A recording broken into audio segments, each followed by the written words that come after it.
Hermanos, Dios les bendiga. Sean bienvenidos al canal Apología Adventista, donde estudiamos la Biblia a profundidad. En esta ocasión vamos a hacer una refutación a otro pastor evangélico que se levantó torciendo la Biblia y atacando la iglesia adventista. Estos son ataques, hermanos, porque lo que dice son mentiras en contra de la iglesia adventista. Dice él en este video que nosotros predicamos salvación por sábado, salvación por obras, y empieza a transversar la historia de la iglesia adventista y del movimiento adventista del séptimo día.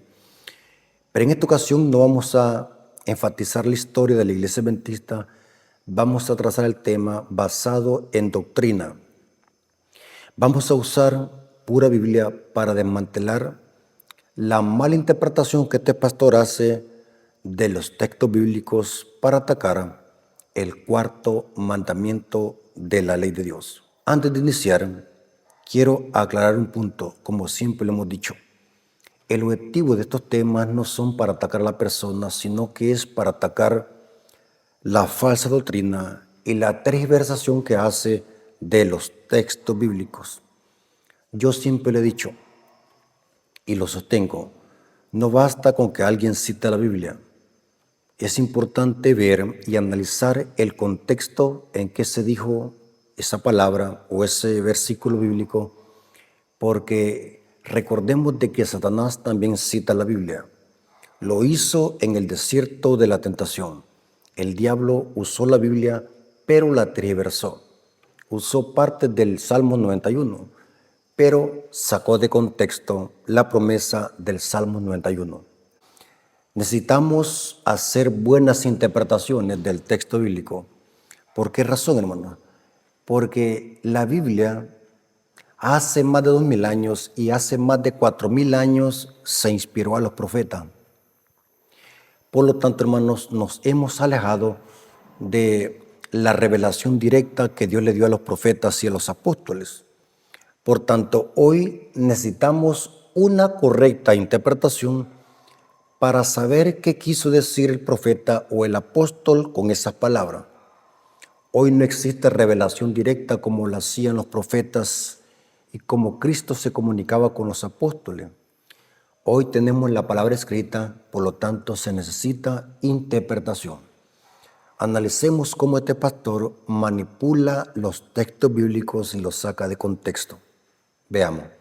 Pero, Hebreos 7:12, porque cambiado el sacerdocio, necesario es que haya también cambio de ley. Básicamente todo lo que dice la ley nos apunta a Cristo. El Shabbat apunta a Cristo. Nuestro descanso es Cristo. Y Cristo mismo lo dice colocándose a Él mismo como la razón del Shabbat. Marcos 2:27 también les dijo, el día de reposo fue hecho por causa del hombre y no el hombre por causa del día de reposo. Por tanto, el Hijo del Hombre es el Señor aún del día de reposo. Cristo es nuestro reposo. Sabe, hermano, yo cuando escucho a estas personas torciendo la Biblia, me da hasta escalofríos. Es tremendo ver cómo el enemigo usa a estas personas para torcer la Biblia. Primer cita que manipuló, Hebreos 7:12. Leamos lo que dice Hebreos 7:12 y vamos a dar una correcta interpretación usando el contexto inmediato del texto. Hebreos capítulo 7, versículo 12. Porque cambiando el sacerdocio, necesario es que haya cambio también de ley.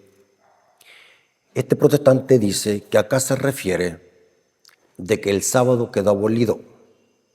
Si Dios cambió el sacerdocio, también quedó abolida la ley, en este caso el sábado. Noten qué terrible la interpretación que le da el texto. Un neófito en la fe o un indocto de la Biblia cree fácilmente lo que este pastor está diciendo. Porque si leemos el texto superficialmente dice, necesario es que haya también cambio de ley. Es terrible, hermanos, ver cómo estas personas manipulan la Biblia. Este texto lo usan católicos y protestantes para sostener supuestamente de que la ley quedó abolida y el sábado quedó abolido porque era únicamente para los judíos. Ahora, ¿cuál es la correcta interpretación de Hebreos 7:12? La clave para poder entender un versículo bíblico es siempre leer el contexto. Lean, vayan a leer el capítulo 7 del libro de Hebreos. ¿Cuál es el énfasis? Por falta de tiempo no lo puedo leer, porque necesito refutar otros textos bíblicos que él los malinterpreta. Si ustedes leen el libro de Hebreos, el capítulo 7, el escritor, de paso la carta es a los hebreos. La carta fue escrita a los hebreos. El objetivo de esta carta es hacer un contraste, en términos generales, hacer un contraste entre el santuario terrenal como antiguo pacto y lo que hace Cristo en el santuario celestial en el nuevo pacto. O sea, lo que trata de decir o enseñar el capítulo 7 de Hebreos es hacer un contraste entre el antiguo pacto y el nuevo pacto. Pero en realidad el capítulo 7 del libro de Hebreos está haciendo un contraste entre el sacerdocio arónico levita y el sacerdocio inmutable de Cristo según el orden de Melquisedec. Ahora, cuando el escritor dice, porque cambiando el sacerdocio es necesario que haya cambio también de ley, ¿cuál ley es la que se cita acá? Hermanos, el pueblo de Israel tenía muchas leyes. Entre ellas había la ley del sacerdocio levita. La ley decía de que los únicos que tenían que ser sacerdotes eran los levitas, especialmente de la tribu de la familia de Aarón. Pero el antiguo pacto, el sacerdocio aarónico, era defectuoso.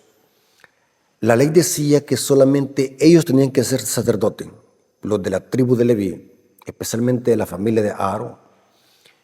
La ley decía, y esta ley era defectuosa, no en el sentido de que Dios la haya dado defectuosa, sino en el sentido, en lo humano, en el sacerdocio humano, era defectuoso.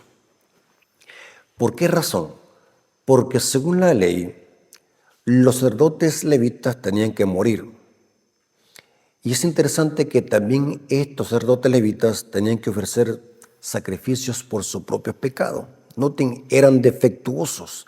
Tenían que morir y ser sustituidos por otro, y también tenían que ofrecer sacrificios por sí mismos y por su casa. Esa ley era defectuosa. O sea, de la ley que está hablando el versículo 12 del capítulo 7 es la ley del sacerdocio levita. No está hablando de los 10 mandamientos, ni del sábado. Yo no sé de dónde este pastor evangélico ha sacado que el capítulo 7 del libro de Hebreos está hablando de los 10 mandamientos y del sábado. Hermano, yo no busco otra palabra para dirigirme.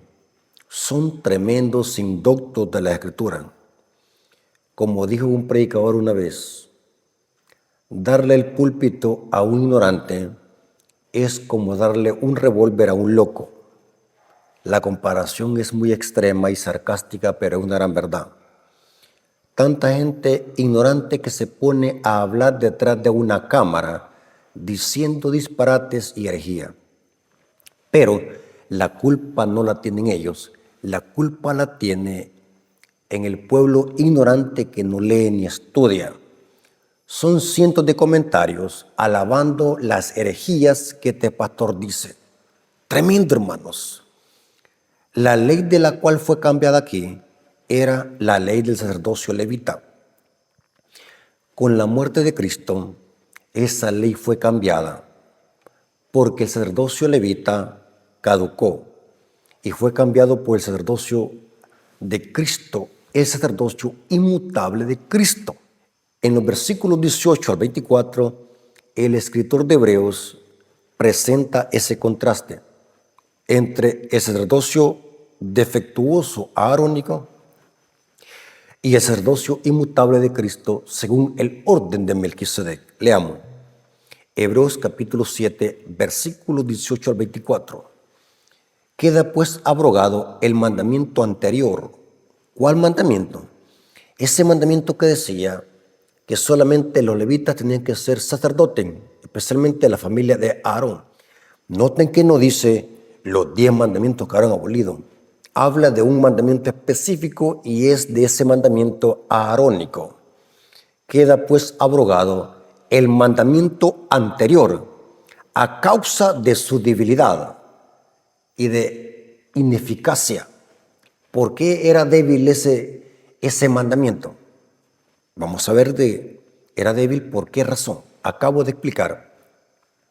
Porque tenían que morir y ser sustituidos por otro, y al mismo tiempo tenían que ofrecer sacrificios por ellos mismos, por su pecado y por su casa, por su familia. Y dice, pues nada perfeccionó la ley, y de la introducción de una mejor esperanza, por lo cual nos acercamos a Dios.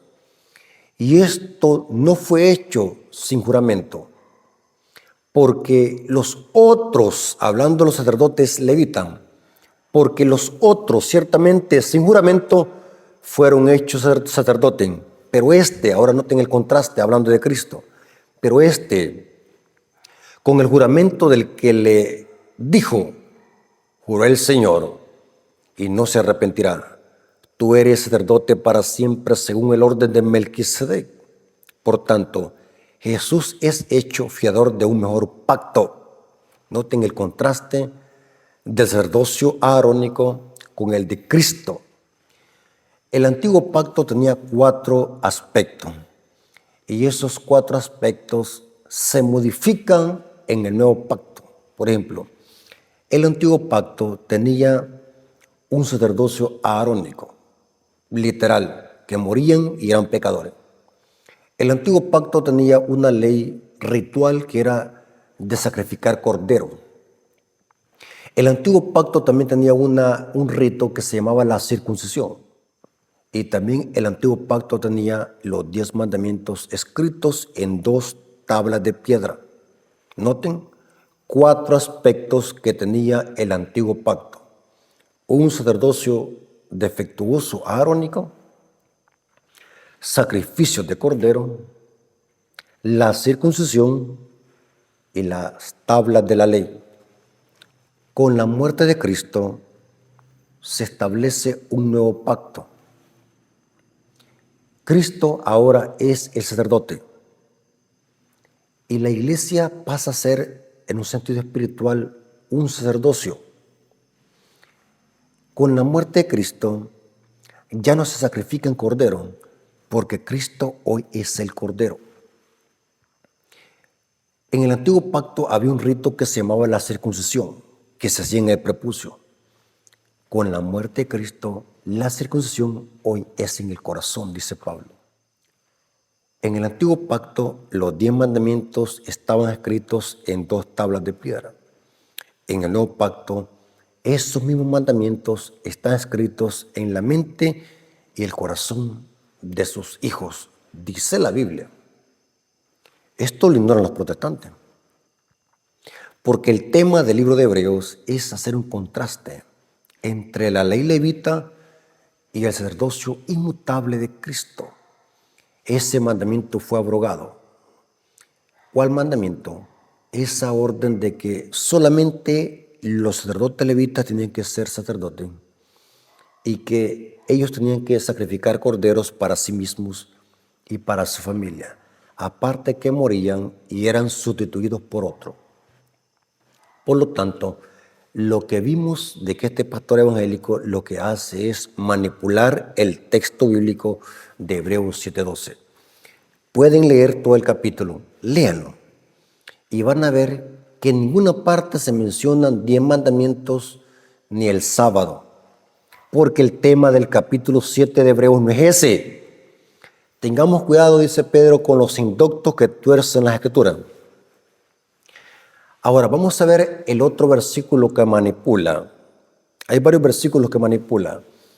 Ahora este pastor va a decir de que Cristo hoy es el reposo. Y noten cuál versículo manipula. El Shabbat apunta a Cristo, nuestro descanso es Cristo.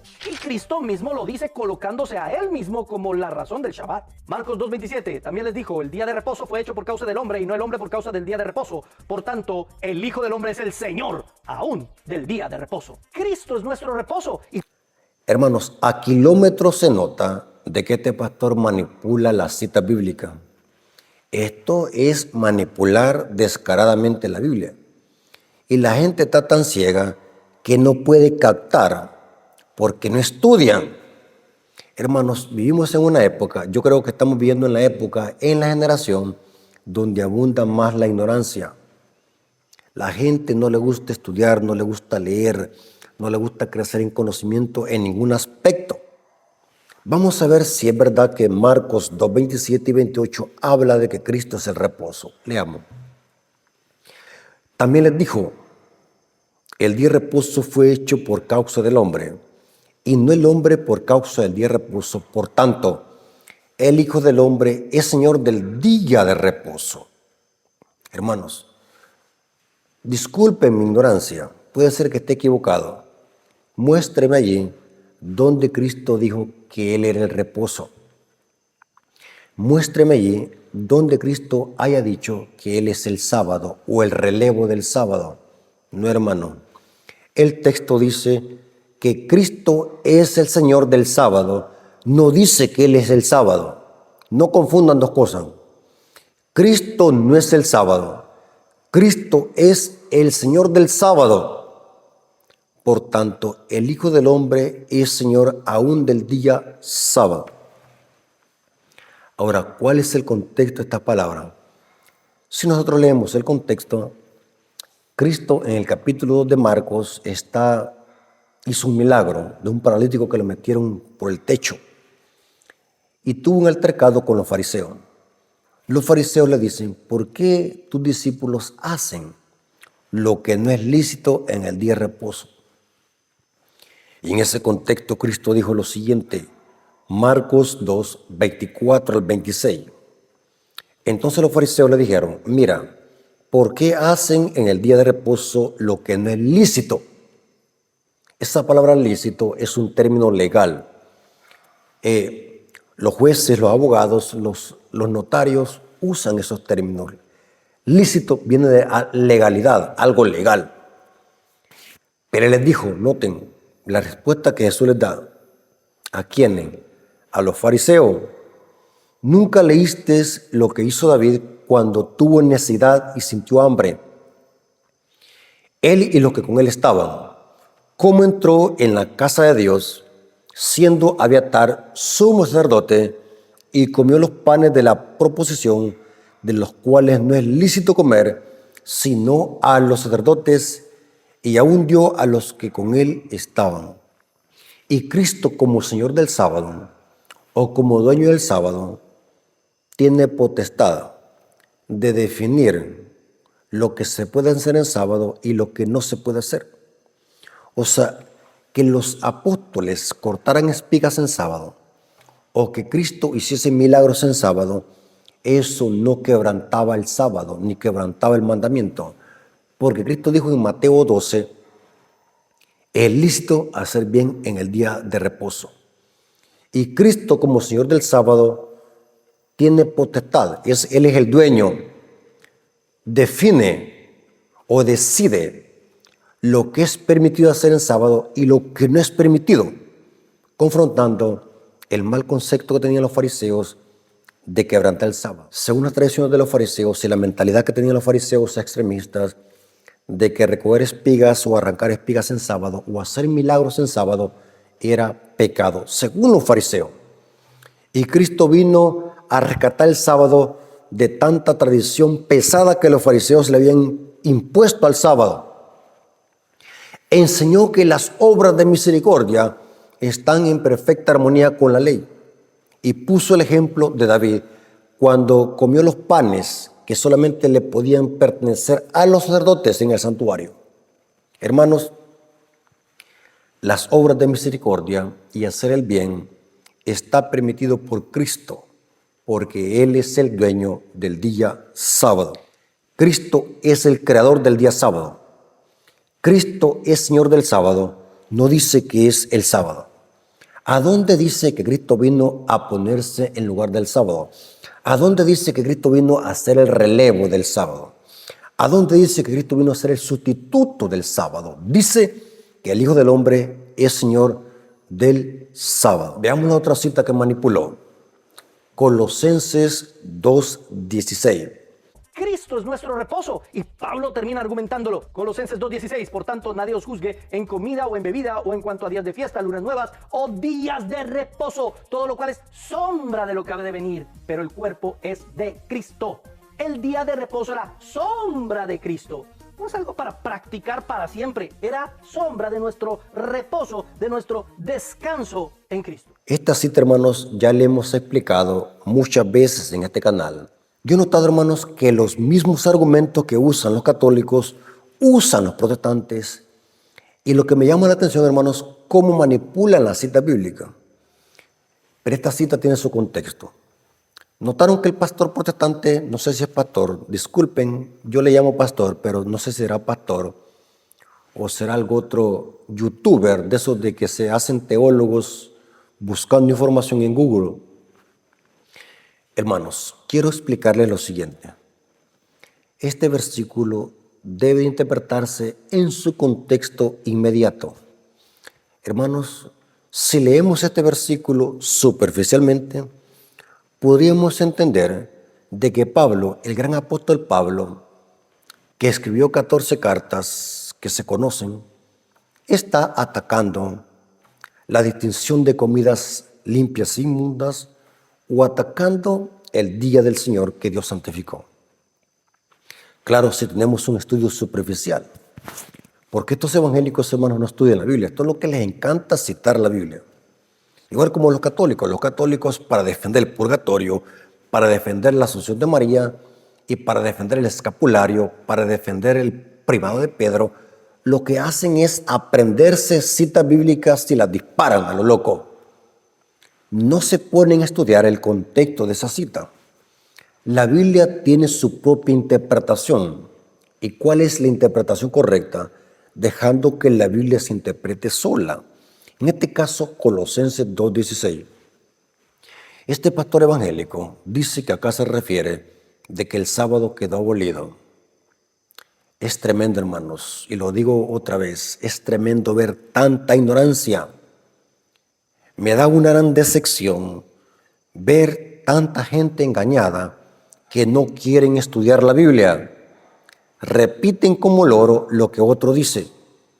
Y disculpe que sea directo, hermanos, pero es una gran verdad. La gente se ha vuelto como loro. No quieren estudiar, no quieren investigar, no quieren comparar, no quieren profundizar, no quieren preguntar, nada. Se conforman con estar viendo en la televisión herejías o blasfemia. Este pastor evangélico dice que acá se refiere al sábado. El cuarto mandamiento quedó abolido, porque dice él de que el sábado era sombra de la cruz de Cristo. ¡Qué tremendo, hermanos! Ahora, ¿qué significa esto? Cuando el apóstol Pablo dice, nadie nos juzgue en comida o bebida, en el griego es brosisiposis. Se refiere a las comidas que se ofrecían con los sacrificios en el santuario. O sea, que aquí Pablo no está hablando de comer chancho, o de comer lagartijas, ni tampoco está hablando de beber cerveza o champán o whisky. Las comidas y bebidas acá eran las comidas y bebidas que se ofrecían con los sacrificios en el santuario. O sea que todo esto debemos de entenderlo a la luz del santuario. Dice, en cuanto a días de fiesta, Israel celebraba 7 fiestas. Estas 7 fiestas están en Levíticos 23. Y cada una de estas fiestas tenía sábados ceremoniales, que estos sábados ceremoniales podían caer en cualquier día de la semana. Se cesaba de trabajar y ese día, por ejemplo, si la Pascua empezaba el miércoles, un ejemplo, para que comprendamos qué tipo de sábados habla Pablo. Inclusive en el griego, la palabra Shabbatón está conjugada en el plural. Ambos modos se pueden usar en el griego, tanto para singular como para plural, tanto como para decir sábado, como para decir también días de sábado. Acá la palabra sábados o el verbo sábados, Shabbatón, está en plural. Dice días de sábado, dice día de fiesta, días de sábado. Noten que no dice día sábado, Dice días de sábado, porque Israel celebraba 7 sábados. Si el sábado de la Pascua cayó un miércoles, ese sábado, ese día era día de reposo, porque no se trabajaba. Y así cada fiesta tenía sábados ceremoniales. Habían aproximadamente 7 sábados. Estos 7 sábados están en Levíticos 23. Estos sábados eran sombra. ¿Por qué? Porque estos sábados apuntaban a la cruz de Cristo. La Pascua tenía un sábado. La fiesta de panes sin levadura tenía sábado. La fiesta de la semana tenía sábado. Noten que la Pascua apuntaba a Cristo. La fiesta de panes sin levadura apuntaba a la resurrección de Cristo, a las primicias. El Pentecostés se cumplió en Hechos capítulo 2. Después del Pentecostés venía la fiesta de las trompetas, después el Yom Kippur, después la fiesta de las cabañas, etc. Y estas fiestas tenían sábados ceremoniales que podían caer en cualquier día. Por ejemplo, Juan 19 dice que cuando Cristo murió era día de gran solemnidad porque estaba para iniciar la Pascua. Juan le llama día de gran solemnidad porque los judíos así le llamaban al sábado de la Pascua. Día de gran solemnidad. O sea, cuando Cristo fue crucificado, se unió el sábado semanal del cuarto mandamiento con el sábado ceremonial de la Pascua. La Pascua caía el 14 de Nisan. Interesante. Ahora, esto tiene sentido cuando analizamos el contexto. Colosenses 2:17. Todo lo cual era sombra o es sombra de lo que ha de venir, pero el cuerpo es Cristo. Noten que las comidas y bebidas, la fiesta, las lunas nuevas o los roscodeis o los novilunios y los días de reposo eran sombra de lo que había de venir, pero el cuerpo es de Cristo. Porque estas fiestas apuntaban a Cristo, eran sombra. Estos sábados se dieron después de la entrada del pecado. Estos sábados vinieron a establecerse 2500 años después del Génesis. Se le conoce como sábados ceremoniales. Por eso es que en el griego está chabatón en plural, días de sábado. Ahora, es imposible aplicar esto al cuarto mandamiento. ¿Por qué? Recordemos de que en la Biblia no se puede contradecir. Dios santificó el sábado, es un día santo. Y esa santidad no se puede quitar, ni revocarse, ni desaparecer de nada. El cuarto mandamiento posee santidad. Es un día santo para Dios.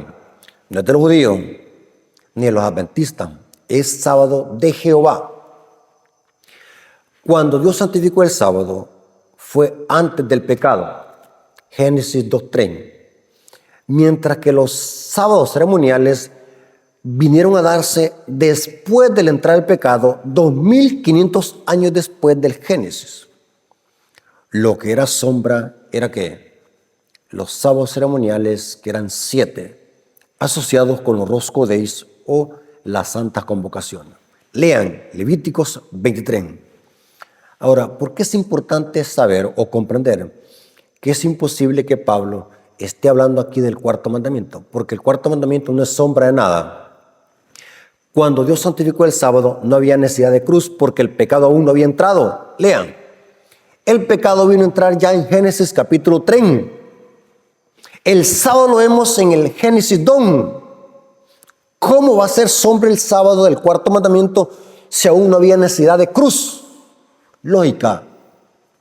Hay que leer. Y de paso, notemos el contexto. Colosenses capítulo 2, versículo 8 al 11. Mirad que nadie os engañe por medio de filosofías y huecas sutilezas, según la tradición de los hombres, conforme a los rudimentos del mundo y no según Cristo. ¿Cómo se ponen a creer, hermanos, que el apóstol Pablo, un siervo de Dios, va a estar llamándole el cuarto mandamiento filosofía o hueca sutileza? Es absurdo. o llamándole tradición de los hombres. El sábado no es tradición de los hombres, es un mandamiento de Dios, no es tradición de los hombres. Conforme a los rudimentos del mundo, peor aún, el sábado no es rudimento del mundo, y no según Cristo, porque en él habita corporalmente la plenitud de la deidad. Y vosotros estáis completos en él, que es la cabeza de todo principado y potestad. En él también fuiste circuncidado. O sea que el apóstol Pablo está haciendo énfasis a la ley ceremonial o ritual de la circuncisión. En él también fuiste circuncidados con circuncisión no hecha a mano, al echar de vosotros el cuerpo pecaminoso carnal en la circuncisión de Cristo, que más adelante dice que es el bautismo. Lógica. La Biblia se entiende por lógica.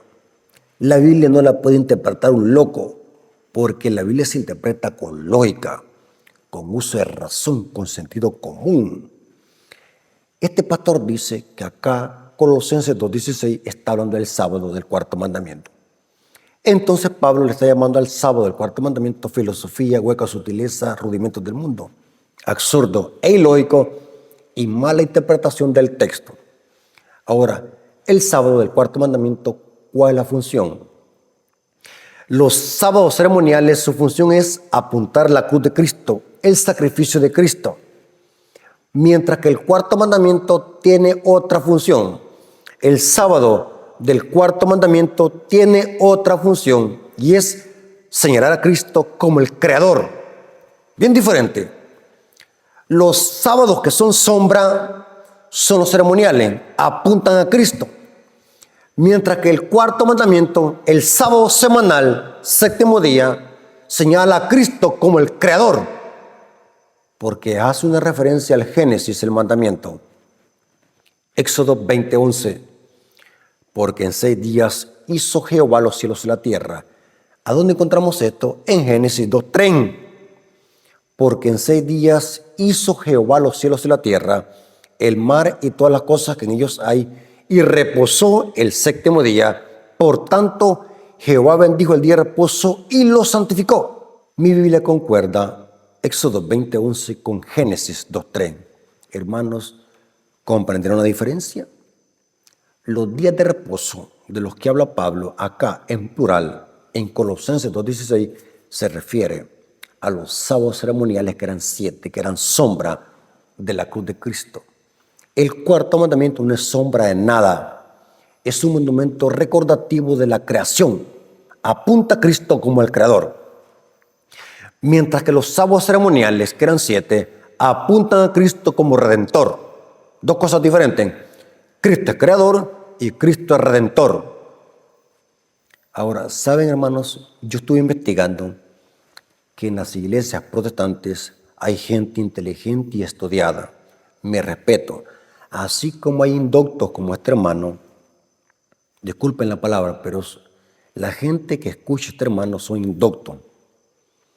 Pero hay gente en iglesias evangélicas que son estudiosos voraces de la Biblia.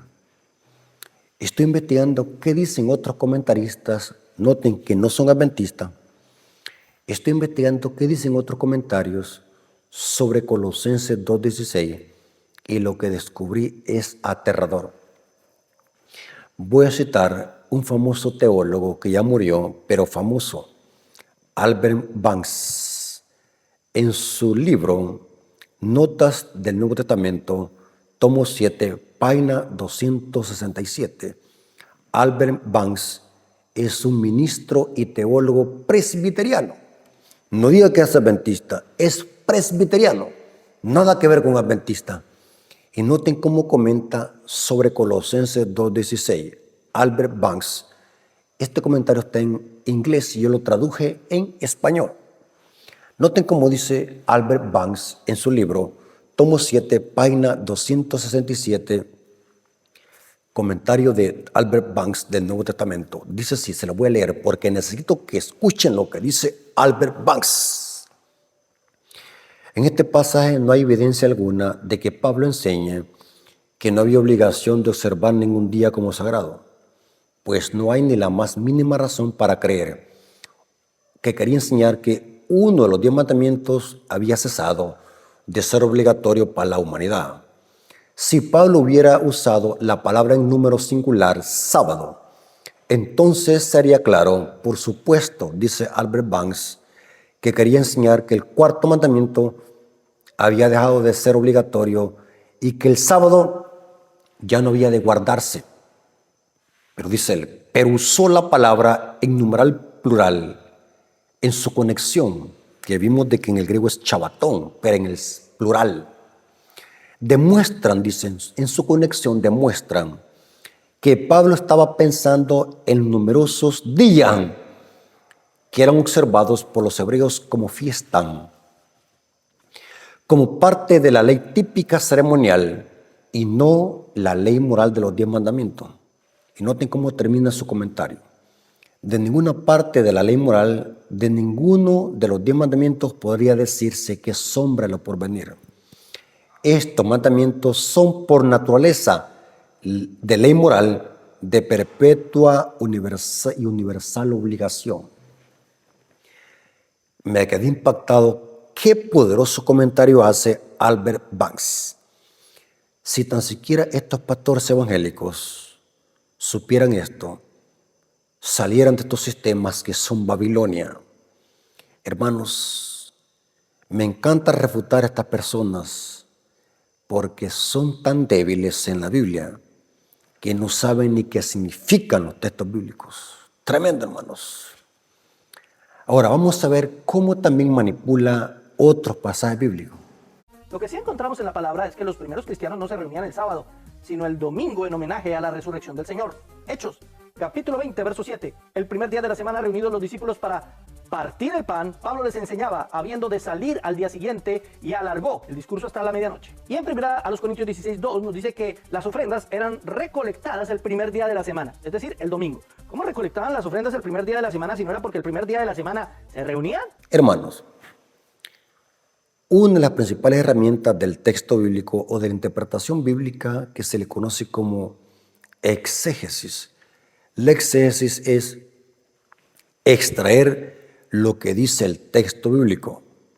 La eisegesis es lo contrario de la exégesis. La eisegesis es insertar algo que no dice el texto, mientras que la exégesis es sacar o extraer lo que dice el texto sin añadir conceptos personales o preconcebidos. Este pastor evangélico dice que los cristianos guardaban el domingo, no el sábado. Y cita Hechos 27. Vamos a ver si es verdad que este texto habla de guardar el día domingo en honor a la resurrección. Leamos. Hechos 27 dice, el primer día de la semana, reunidos los discípulos para partir el pan, Pablo les enseñaba. ¿Cuándo fue esto? El primer día de la semana. Habiendo de salir el día siguiente, y alargó el discurso hasta medianoche. No quiero espaciarme si Lucas está usando el calendario judío o el calendario romano. No quiero espaciarme de eso. Pero es interesante, hermanos, que acá el texto dice cuál era el motivo de esa reunión.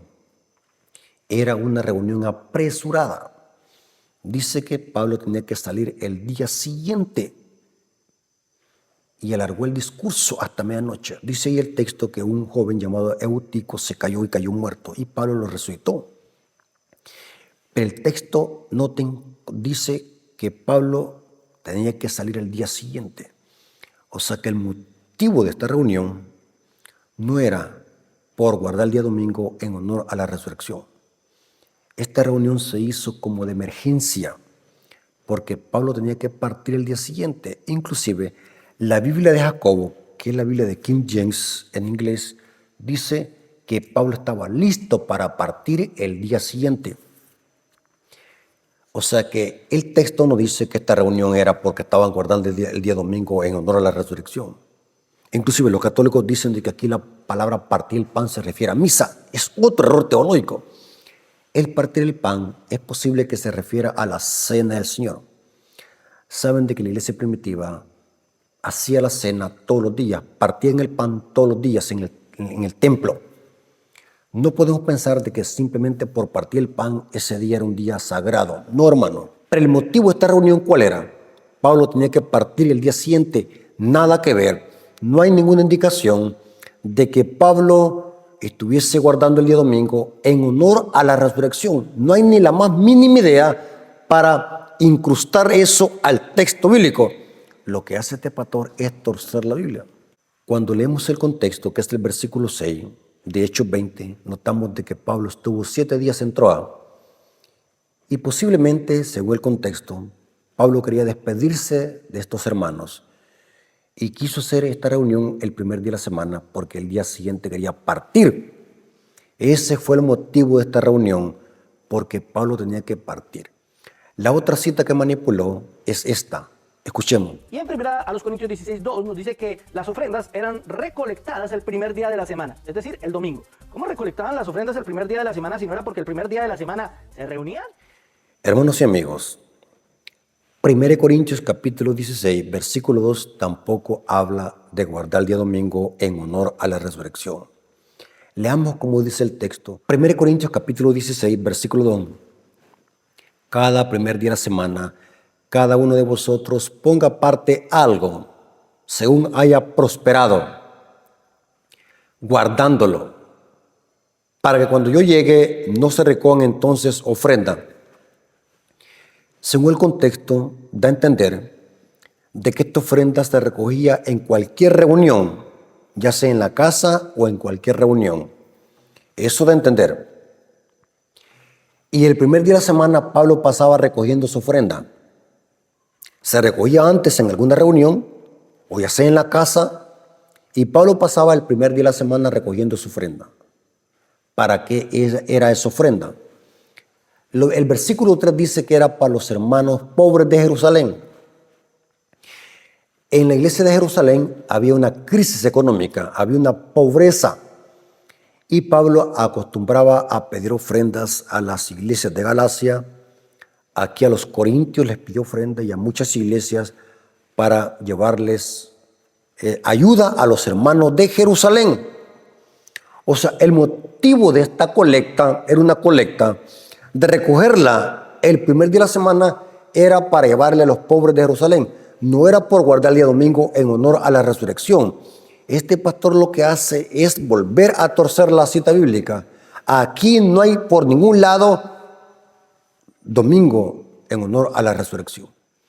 Noten el contexto. Leamos el versículo 1 y después el versículo 3. Ese es el contexto. En cuanto a la ofrenda para los santos, estos eran los santos de Jerusalén, eran la iglesia en Jerusalén. Haced vosotros también de la manera que ordené en las iglesias de Galacia. O sea, que fue a pedir colecta también para allá en la iglesia de Galacia, para los hermanos de Jerusalén. Ahora noten el versículo 3. Y cuando haya llegado a quienes hubieres designado por carta, a estos enviaré para que lleven vuestro donativo a Jerusalén. El objetivo de esta colecta, de pasarla a recoger el primer día de la semana, no era para hacer una reunión para guardar el día domingo en honor a la resurrección. Nada que ver. El versículo habla de una colecta de recogerse el primer día de la semana para los hermanos de Jerusalén.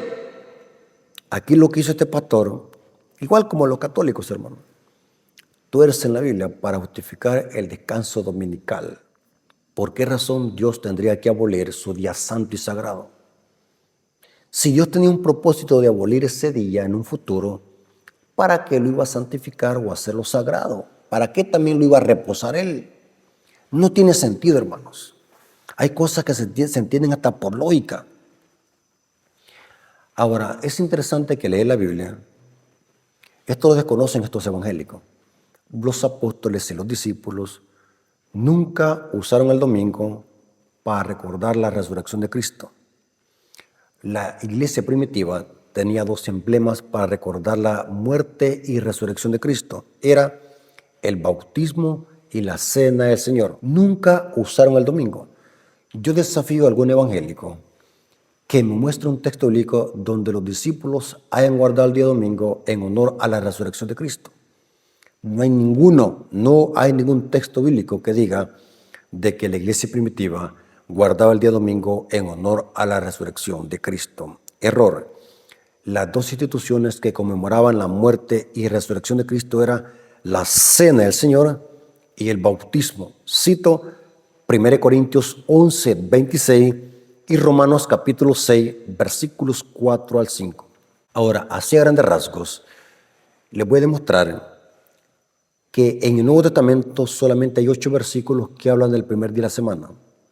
Ninguno de ellos dice que hay que guardar el día domingo en honor a la resurrección. 8 versículos. Mientras que solamente en el Nuevo Testamento hay 53 versículos que hablan del sábado. Repito, en el Nuevo Testamento solamente hay 8 versículos que hablan del primer día de la semana.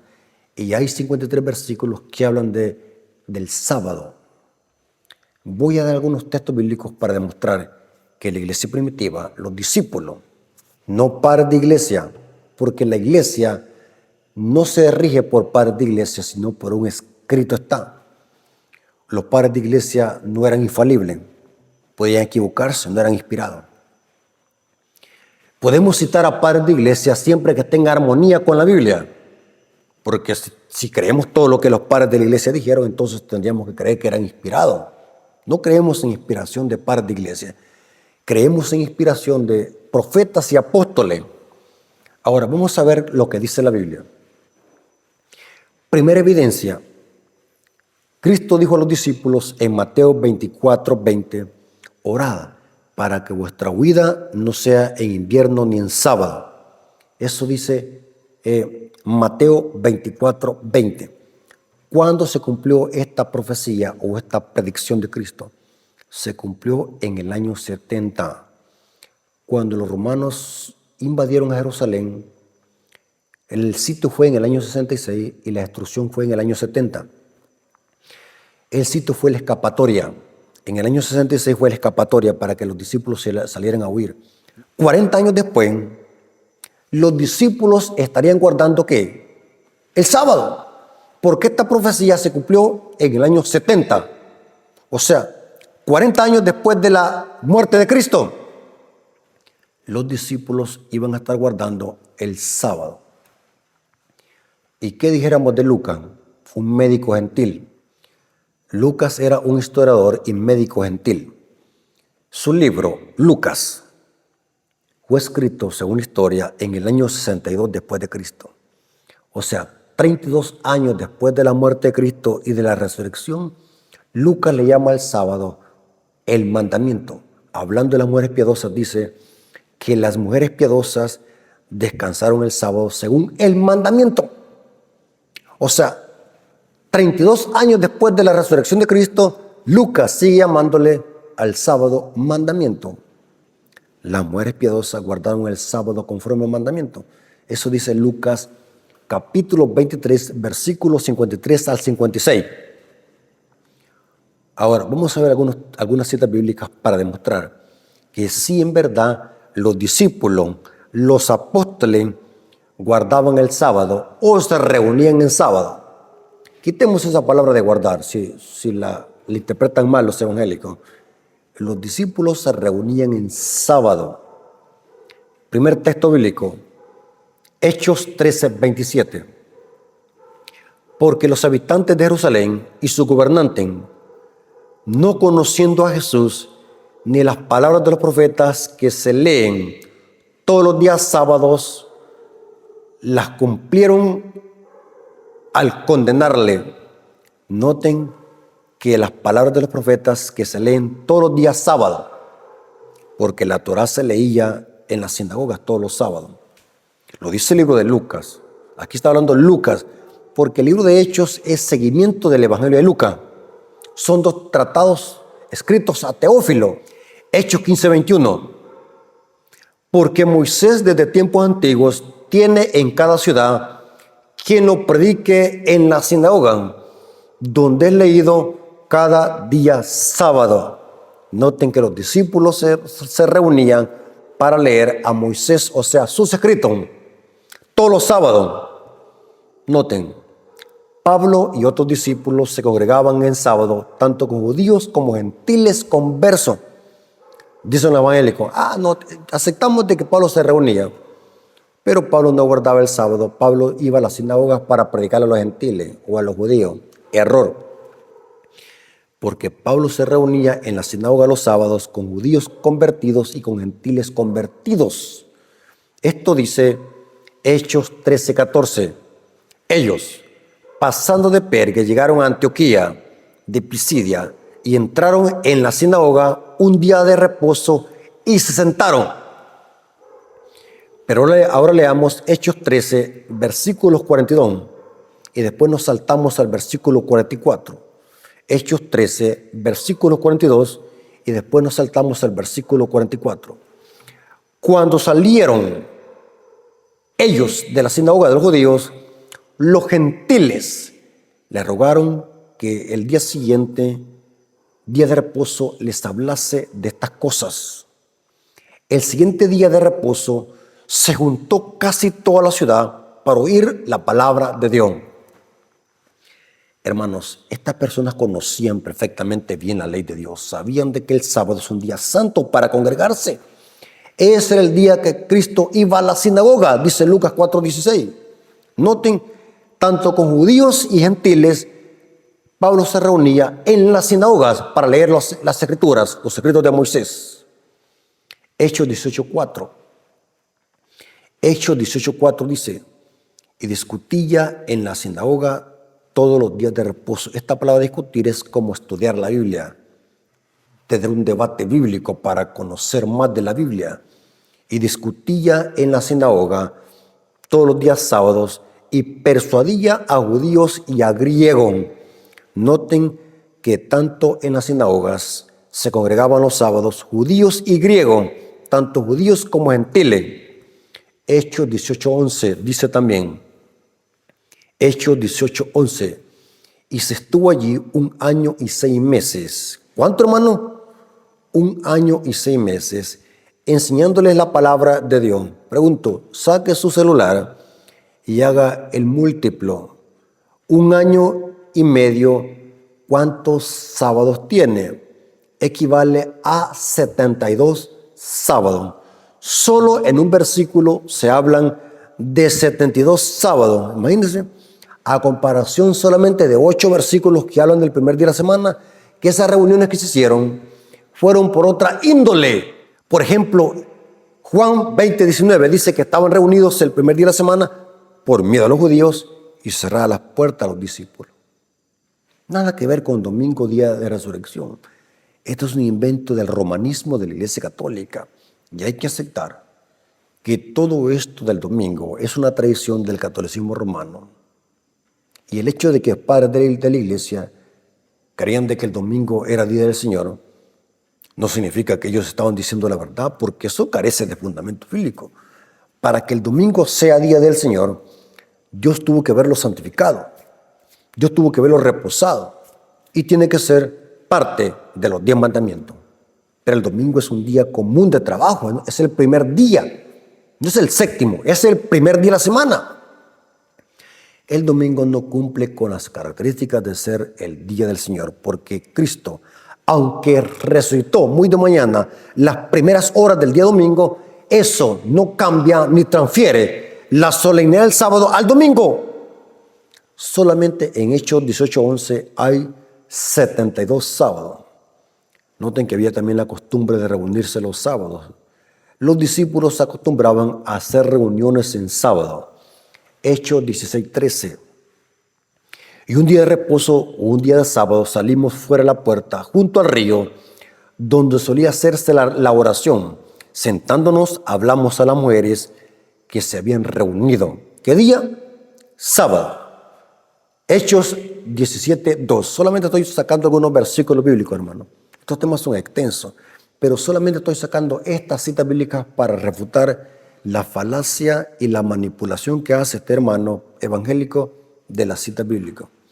Hechos 17:2 dice, y Pablo, como acostumbraba, fue a ellos, noten, acostumbraba. Esta palabra costumbre es hacer algo por hábito. La palabra acostumbrar acá es la misma que se usa en Lucas 4:16. Dice que Cristo iba a la sinagoga conforme a su costumbre, los sábados. Aquí dice que Pablo, como acostumbraba, fue a ellos y por 3 días de reposo o sábados discutió con ellos. Ahora, muéstrenme un texto donde Pablo acostumbraba a reunirse los domingos. ¿Cómo yo voy a usar un texto para establecer doctrina cuando Hechos 27 y 1 Corintios 16:2 hablan de otro tema? Hermanos, hoy más que nunca, hermanos adventistas, tenemos que pararnos firmes, estudiar la Biblia para no ser engañados. Tenemos que defender estas doctrinas, estos pilares, este mensaje. El diablo ha levantado un ataque, una ola feroz contra el cuarto mandamiento. Yo me quedo impactado cómo se están levantando evangélicos. Hermano, yo me quedo impactado cuando de repente me aparece un video de un pastor evangélico atacando el cuarto mandamiento. De repente aparece otro por allá atacando el cuarto mandamiento. De repente me aparece otro y otro. Qué terrible, hermanos. El diablo más que nunca está airado. Y sabe, hermanos, esto se pone cada día color de hormiga. Va a haber un tiempo, hermanos, donde se va a levantar una persecución y la piedra de tropiezo va a ser por este día. Los protestantes y católicos tienen problemas con este día y van a hacer lo imposible para atacarlo. Solo imaginémoslos cómo manipulan la Biblia. ¿Por qué? Porque el diablo odia este mandamiento, porque este mandamiento señala a Cristo como el creador de los cielos y la tierra. Hermanos, defendamos el mensaje. El apóstol Judas dice, en Judas capítulo 1, versículo 3 al 4, dice que hay que contender, que hay que defender la fe que una vez fue dada a los santos. Dios les bendiga, hermanos, y que la honra y la gloria haya sido para nuestro Dios. Como siempre lo decimos, hermanos, no se olviden de suscribirse al canal. Si aún no lo han hecho, suscríbanse. Para nosotros como Ministerio de Apología Adventista es de mucha ayuda, porque lo que buscamos es de que estos mensajes lleguen a gente que está confundida, hay gente que está engañada y que pueden conocer la verdad sobre el cuarto mandamiento. Dios les bendiga y que la honra y la gloria sea para nuestro Dios. Amén.